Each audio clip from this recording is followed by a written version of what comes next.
Welcome to Breathe, a weekly audio podcast presented by Breath of Life.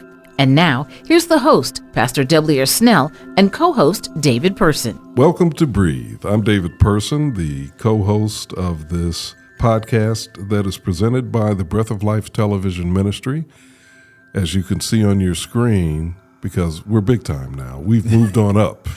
Listen, we are, as they say, picking in high cotton now. That's what my grandma would say. We're picking in high cotton now. That's right. So you can either listen to us as you have been, or you can now see us on YouTube thanks to the magic wand that the Right Reverend Dr. Kirk Nugent waves and has created for us here. That's it. So we're glad to be with you for this episode, and we are glad to have with us two people that are very dear to me and to Pastor Snell, who of course is the host of Breathe and the senior pastor at the Oakwood University Church, as well as the speaker director of Breath of Life. Doctors Trevor and Edith Fraser are our guests today. They've been married for over 54 years. Woo! Yeah, I was 5. You were 5. Okay, that explains that youthful glow that you still have over there. And they are experts in the fields of family life and marriage and ministry. They've published a book titled "Saving Marriages by Applying Biblical Wisdom," and Saving Marriages, a Journey of 100 Days. Now, that sounds interesting. That sounds like a devotional. It is. It's a couple's devotional. Beautiful, beautiful. Good. So we welcome you both to the podcast. Trevor and Edith, thank you for joining us. Thank Glad you. to be here. And David, I've had the wonderful joy of kind of knowing them from my time as students, and they've been great resources for me personally. We've partnered together in many ministry initiatives over the years, and it is a great joy for us to finally have them on the Breathe podcast. And I can pretty much guarantee this won't be their last time visiting with us. I love that. We summon them all the time in many various and sundry ways. So. Yes. I wonder how many people in the Black Seventh-day Adventist church community, especially in Huntsville, but even outside of Huntsville, can probably say what we both can say, which is that they have been a resource to us personally, just providing counsel and support and a slap on the hand when needed. You know, it's been good to have Trevor and Edith in my life and your life. So welcome. We're talking today about communication. And I'm assuming this is communication specifically in the context of marriage and or relationships. Well, in relationships. In relationships. We're always doing that. And matter of fact, we did one last night, a podcast last night from young ladies that called us and wanted us to do this. So Okay. It's what we do. So what is the chief challenge that you find that people are facing when it comes to communication in relationships? Well, I'd say the chief challenge is they don't. Oh, okay. We just don't communicate. That's what it is. They don't communicate. They're not authentic. They're not willing to risk being vulnerable. And, I was actually talking to someone today, and, she and her husband kind of live in 2 different states. And so I was like, I was asking her a question. She said, we haven't discussed that. I was asking something. We haven't discussed that. And I said, seems to me that you might want to talk about some of these things. And so I think people avoid discussions because they want to avoid conflict. Okay. So And fear. Fear. Yeah. And on Sunday, we went to a wedding, and some young people stopped us and said, we need to hear more about this communication thing. When we get into marriage now, we are trying to figure out how we navigate this. So they said, well, we want to hear more from you about this. Well, we didn't talk about it much there. They were, but we had the opportunity to really communicate with a couple. Originally, we did their premarital. So, but these others were asking about, how do we do this thing? How do we communicate in this particular time frame? So, I don't know about you, Pastor Snell, but as I'm listening, I'm thinking most of us, the average person probably spends, the bulk of their lifetime communicating with people in a wide range of circumstances, right? Yeah. What is it about relationships, intimate relationships or marriage that suddenly makes communication this really challenging, tricky thing? I know Edith just talked about conflict, but is there something else that's at the root of that, I wonder? I mean, that's a loaded and layered question. I think we need to make a distinction between talking and communicating. I think there are a lot of people, obviously, we spend our whole life talking, but not necessarily communicating. I think, and then I think the other thing is some of us, and I've heard you all use the term, we get a script from our parents in terms of how we communicate the things that we observe and absorb in our upbringing. And sometimes we get a bad script in terms of kind of, what we classify as communication. And then a lot of relationships that we have, especially in adult life, they're relatively surface. Your work relationship and dialogue is kind of surface. When guys go to the gym, especially men, our communication is extremely surface. Or even with your friends, the amount of depth that's required for communication in marriage, there's not really a relationship that really prepares you for that. And I don't know if that's completely the answer. You want to add something to that, Ms. Fraser? I think that is part of it. I was sitting here thinking that we don't have a lot of models. We don't have any preparation. And so without the models or the preparation, people get into a relationship and they think it should just happen. So at our church many years ago, we started having couples retreats. Okay. And I remember a couple, the guy telling me, well, we already know all that stuff that you guys tell us. Sure. I started to say, but you're not using it. But Yeah. which was true because they got a divorce. Yeah. But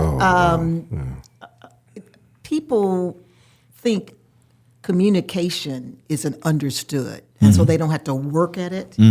But you really do have to be intentional to have good communication that's more than just talking. About the weather, picking up the groceries. Or picking up the children. And those instrumental. Yeah, and I think one of the things that you just talked about it, because I think by default, we go back to surface conversation so that if you don't develop those skills in marriage, you'll find yourself talking about the weather and what the neighbor across the street is doing and, bills and kind of that depth of intimacy kind of goes missing. Yeah. So let's turn the corner. So somebody's looking at it and saying, all right, what are some keys? What are some tools for effective communication? If you both can maybe give us 2 or 3, what are some keys that help you kind of, really grow into that learning curve of having meaningful communication in marriage? Well, it really requires that we do something about looking at intimacy. We talk about this intimacy thing. And oftentimes because we're surface, we can't, it's almost scary to get into the level of talking about those things that are close and intimate to us. And what does that mean? What does it mean to be intimate with each other? How do we get into this groove in the sense that we're talking about something that's deep? Often it has to do with where we're from, our family of origin, what we, how comfortable that family was in talking about things. Sure. And when we were talking to these a couple on Sunday, it was, what's going on in the background? What has happened, that brought them together? And what has happened as we continue to talk about those things that are important to us? We can't really get down into the depth of that because we tend to do so much surface talking. And we have some expectations that if we get together, then we can work it out. But that's not that easy. Not that easy. I think that couples need to set aside time.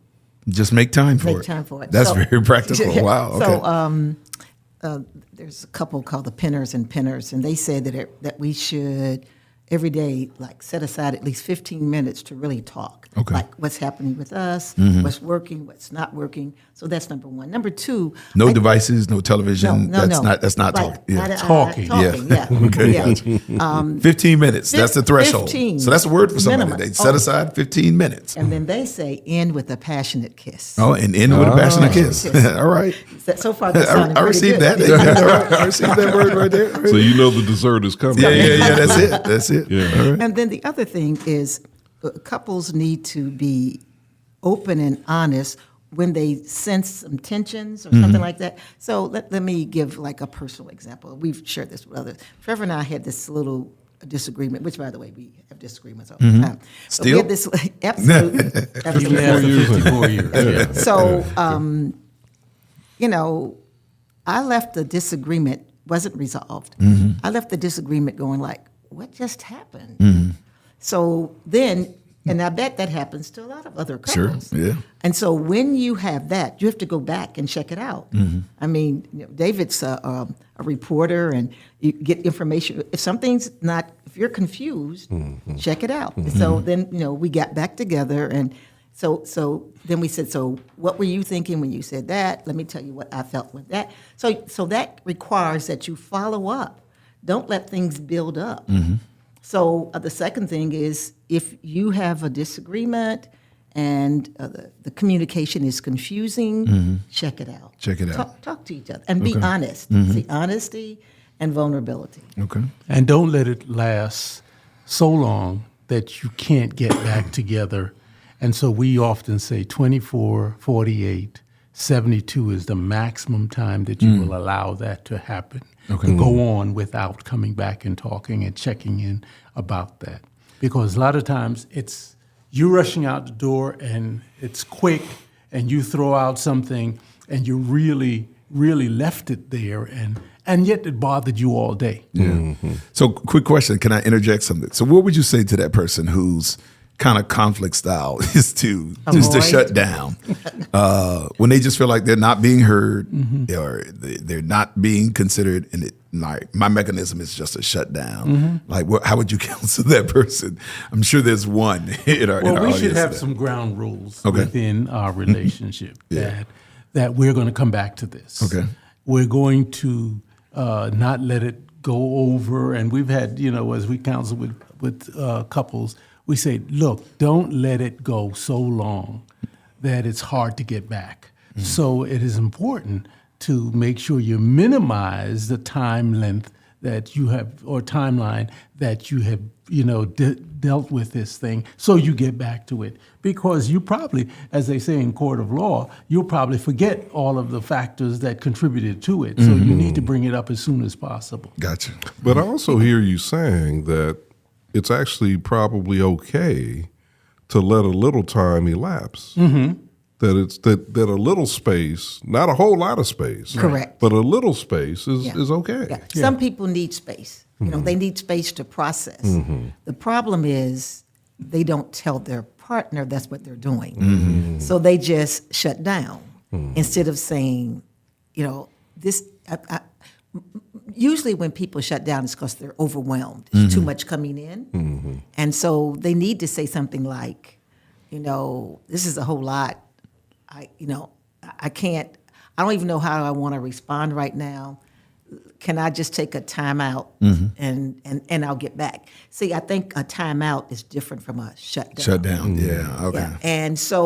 And then if a person does shut down and not time out, they need to do that introspective work, recognize, I left that person. So the person who you were communicating with, your spouse, may feel abandoned. Yeah. Yeah. And a whole lot of us have abandonment issues. Yeah. So the shutdown stirs up the abandonment. And that resentment goes through the Yes, roof just like exactly. that. Wow. Yeah. And there's the stereotype too, at least from what we see in TV and movies, of usually it's the man Who shuts down? who not only shuts down but storms out. Yeah. Correct. We're going to talk. That's what I was going to mention, that it is a lot of times because oftentimes she has all these words that she already has developed and talked, and thought about. And so we don't want to hear all those things. We said, well, if I hear it now, then I have to deal with it. And so that's why the break and why the timeout is essential, so that you can, as a man, think about what is coming down the pike. At least you get yourself ready. It's going to come, so let me at least think about it, so I have maybe a response or two to get back. And, I think we also fallaciously believe that we can resolve whatever it is in one conversation. We tell people that, and we're not ashamed to say that, it's not a big issue. I'm not going to discuss what it is, but it took us 30-something years to resolve something, And even when we resolved it, we had to come back to it because the solution was okay for then, but 10 years later, we thought we needed to tweak it. Tweak it, yeah. It's funny because when you talk about the 30 years, one of the, I think, mistakes that I see with some couples I may be dealing with that are a little early in the journey is the assumption that after a year or two, we should be in this rhythm where things are just lining up with a little bit more ease or clarity. And I feel like there's a misdiagnosis. I think you're right. If you're assuming that after a year or 2 or 3, that if we don't have it by then something's permanently broken. But would you say, it takes, could be decades, up to a decade to really this thing that get we're into a rhythm. About is taking 30 plus years. Okay. And it's a driving issue. Yeah. And who should drive? And it shouldn't be, it doesn't seem like it should have been a big deal. But when we talked about it, we realized it was an autonomy issue. There was a lot of security issue. And so the depth of the conversation then centered not around the fact who drives what or how they drive, but it was about security and autonomy. So, and that's the real issue. That too often we talk about surface when the real issues are underneath. I want to quote someone that many of your listeners may or may not know, and that's Elder Kelly, T. Marshall, late and great. And he told us once that he and his wife had what he called 4 or 5 consistent arguments. He said, and they numbered them. 4 to 5. He said, and they would start it, and they would go, oh, this is number. I mean, they were broad categories, so they could put it up. And he said, when they named the number, it usually lowered the tension. Okay. They know they'd had this argument before. So it's as we begin to close out this episode, which is so rich, really. I think we could spend another hour easily talking. It's so inspiring for me to hear you say that after 54 years, there's still things that come up. Oh, absolutely. So it means then that people can relax. If they're having problems along the way, it's not the end of the world. Doesn't mean that their marriage has to end necessarily because of problems along the way. And there are going to be misunderstandings about how we do things. And sometimes we think the partner knows what we're doing. We don't always hear the other person, or we listen quickly and think they're moving on to a different subject. And what we find, wait a minute, they're back there, but we didn't hear it. We didn't understand it.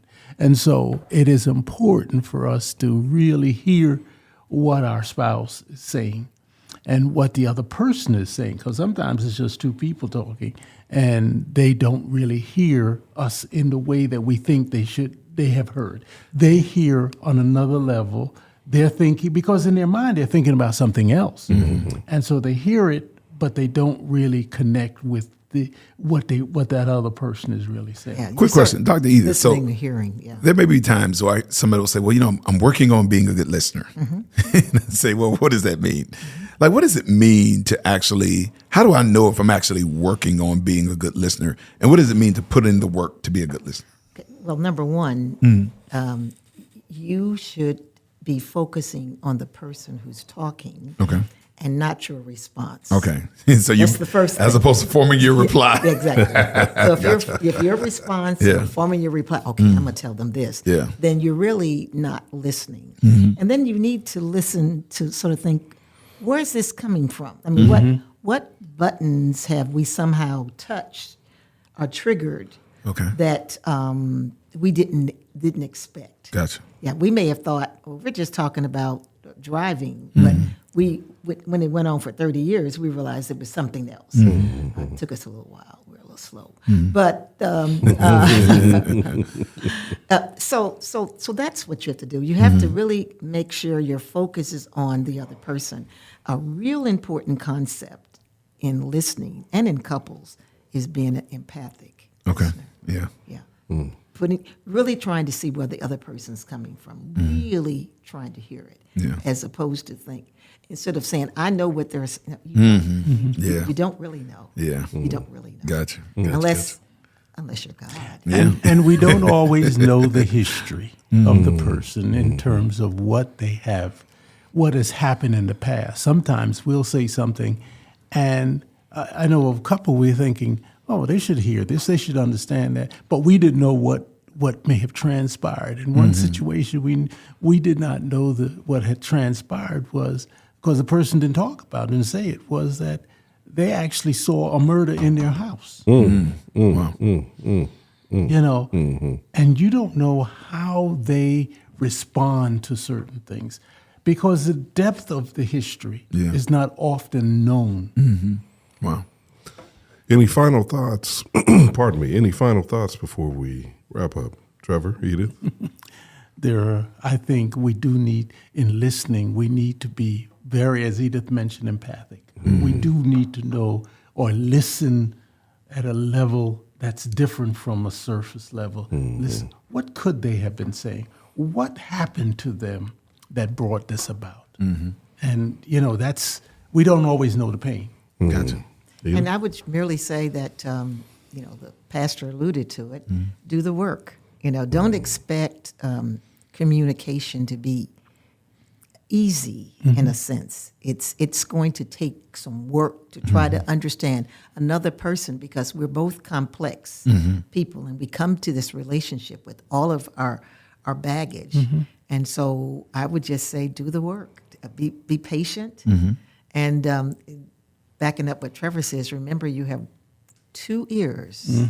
And one mouth. One mouth. Pastor, final thoughts? I appreciate everything that has been shared. I do think that this is probably, when we look at all the tools that comprise a great marriage, I would probably suggest that apart from your spiritual oneness, that communication is the number one tool. Absolutely. I think communication is the one thing that travels into every room in the house. Even when we talk about financial problems or sexual problems, those things tend to revolve around the inability to communicate certain issues and tensions. And so I think that when we talk about really building a relationship, we talk about kind of the fun stuff, the date night and compatibility and the sensuality. But I think everything flows out of or is choked off at the point where good communication ceases. Yeah. All right. Communication, as an old 70s pop song says, communication is the problem and the answer. And the answer. That's a And good the word. answer, Yeah. Quick question. Can you all tell us, again, the title of the book and where people can get access to it? Yeah, it's Saving Marriages, A Journey of 100 Days, and it's on Amazon. Yeah. Yeah. And it's hot off the press. It's a 100-day devotional. It's a daily devotional, and our premise is if you really consistently read, and we have questions and things for you to focus on, it will make a difference. And just someone wrote us who had purchased one, and they said the second day talks about spiritual intimacy. Okay. So they started praying with and for each other. And they said, our prayers were answered that day. Oh, so I'm not promising everyone that Okay, your prayers all will right. be answered that day. But that's a testimony. Amen. from someone. Amen. We need it. We need it. Beautiful. And I know you have a website, too. What's your website?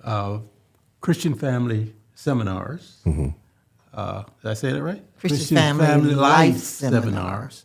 And that's on, you can... Christian Families ChristianFamilyLifeSeminars.com. Okay. Yeah. Great.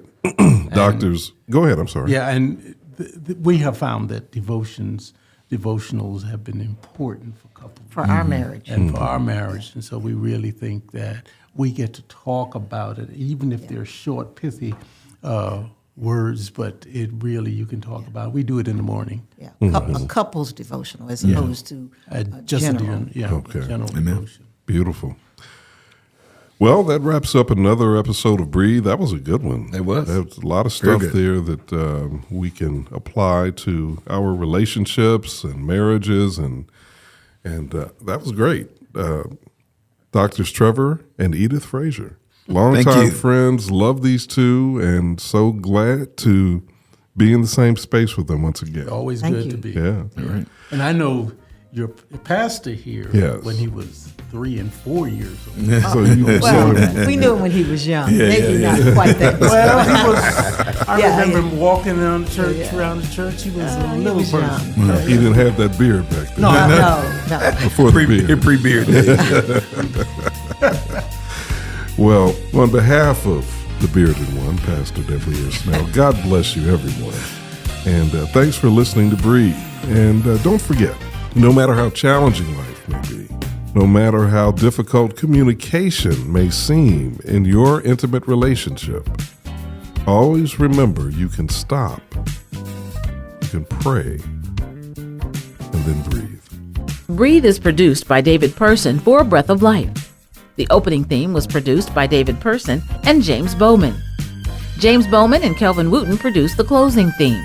Special thanks to our broadcast partner, WJOU-FM Oakwood University Radio. Episodes of Breathe can be found on your favorite podcasting platforms. Please like them and share. Until next time, when life gets difficult, don't forget to breathe.